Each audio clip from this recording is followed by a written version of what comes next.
What are some things that you take into consideration when you're trying to figure out the right blockchain for an NFT project? Very good question. I'm going to just preface this by saying that this is constantly changing because the entire blockchain, the crypto industry, the NFT industry is constantly evolving. And I would have given a different answer if you asked me that same question 4 months ago.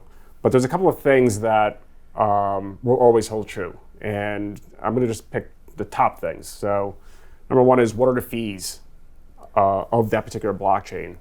And the reason why the fees are so important is because if you have high fees, when you have new users coming on, they're not going to want to pay the high fees if they have alternative places to go that have lower fees.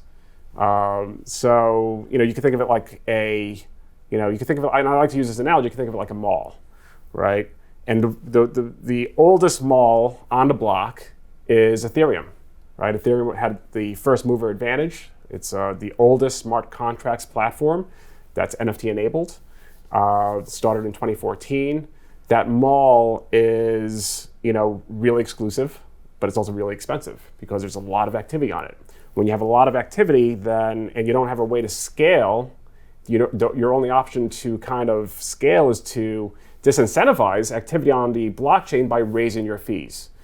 In 2017, so to play with the metaphor, it's the best mall there is so far, except parking costs a fortune. Right. It's people that are coming into this space, they're going to ask themselves a question, why would I buy an NFT on Ethereum and pay these high fees when I could buy an NFT on a different platform and pay lower fees?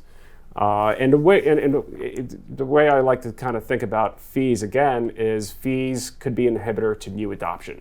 We're certainly seeing that with Ethereum right now. You see a lot of real, value in a lot of other blockchains that are really eating Ethereum's lunch because of those high fees.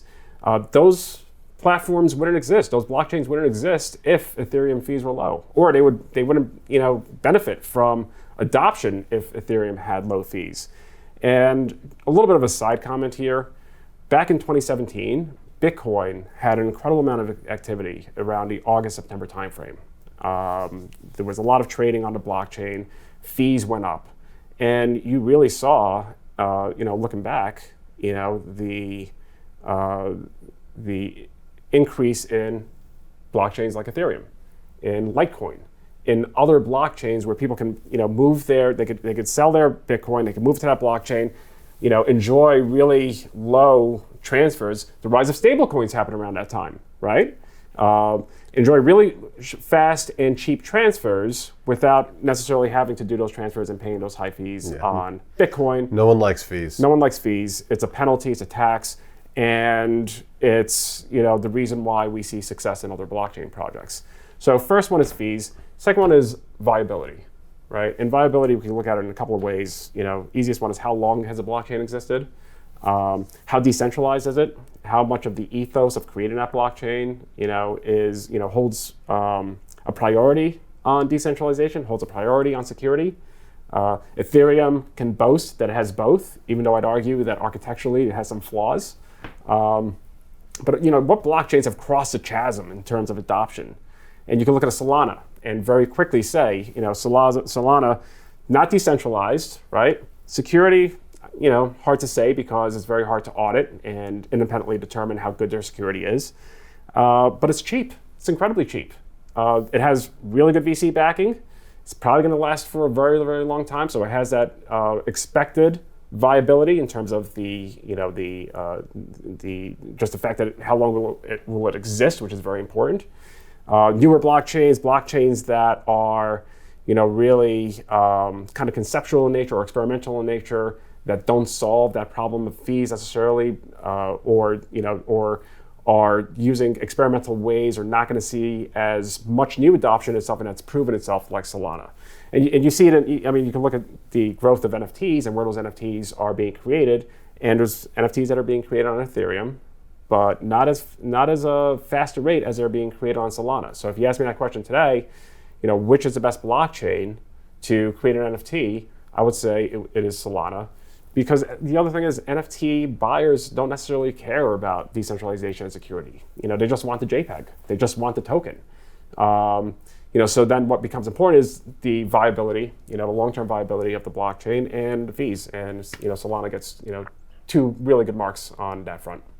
Cool. Very cool. I'm sure there's more to consider too than that, right? I mean, it has to do with like what other things you want to do with, because NFTs, right? They can be digital art, but they can be so much more than that. I mean, we're talking to clients right now who want to tie physical goods to a digitized token so that you can have proof of ownership in the digital world as well as the physical world, right? Absolutely, absolutely. You know, and the other thing to take into account is that these, you know, from blockchain to blockchain, they're all going to have the basic features to host the NFTs.